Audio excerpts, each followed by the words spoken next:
ආයුබෝවන් මං අද ඔයාලත් එක්ක හදන්න යන්නේ ෆෘට් කේක් එකක්. ඉතින් අපි බලමු මේකට මොනවද ඕන කරන්න කියලා.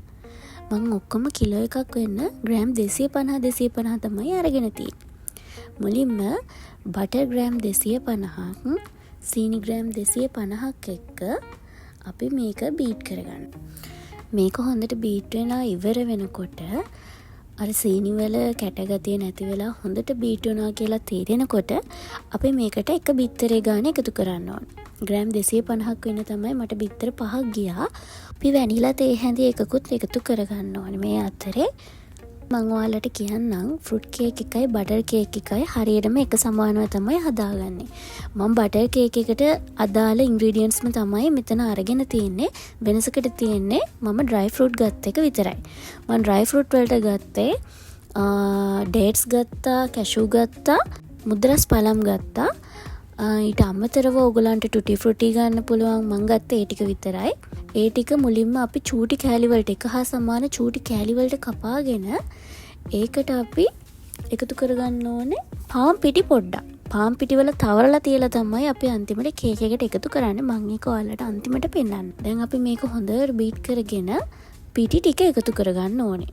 පිටි ග්‍රෑම් 250කට මම බේකින් පවුඩර් තේ හැඳි 2ක් දාලා තියෙනවා. පිටි දානවත් එක්කම ඔයාලා ෆ්‍රෙෂ් මිල්ක් තේ හැඳි 4ක් දාගන්න. ඔය ඔයගලන්ට හදාගත්ත පිටි කිරි එකක් වුණත් මේකට පාවිච්චි කරන්න පුළුවන්. පිටි ටික ඩෝ එකට එකතු කරාන් පස්සේ විනාඩියක් 2ක් බීට් කරගත්තාම ඇති. ඊට පස්සේ අංශක 180ට විනාඩි 10ක් ප්‍රීහීට් වෙන්න අපි oven එක තියනවා. මෙන්න මේ විදිහට තමයි අර ෆෘට් කෑලි ටික තිබ්බට පස්සේ ඒක අපි හොඳට පෙනීරෙන් අපි අර වැඩිපුර පිටි ටික පෙරාගෙන අපි කේක් එකට එකතු කරගන්නේ. අපි ෆෘට් කෑලි ටික මේ විදිහට හොඳට කලවම් කරගන්න ඕනේ. හැමතැනම යන විදිහට අපි බේකින් ට්‍රේ එකට මේ විදිහට අපේ කේක් එක දාගන්නවා. මම අරන් තියෙන්නේ 8 inch ට්‍රේ එකක්. ඕගලන්ට පුළුවන් මේකට 9 inch උනත් ගන්න.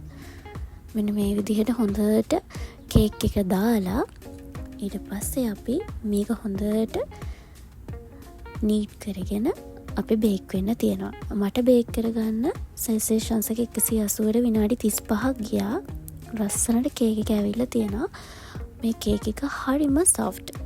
ඇත්තටම විශේෂ අවස්ථාවක මේ වගේ රස කේක් එකක් කවුරු හරි ගෙදරට එන වෙලාවක අලුත් අවුරුද්දකට ඒ වගේ වෙලාවකදී හවසට තේ එකක් බොන වෙලාවට මේ වගේ කේක් එකක් හොඳටම ගැලපෙනවා. ඉතින් ඔයාලත් හදලා රස කොහොමද කියලා කියන්නකෝ. සුබ දවසක්.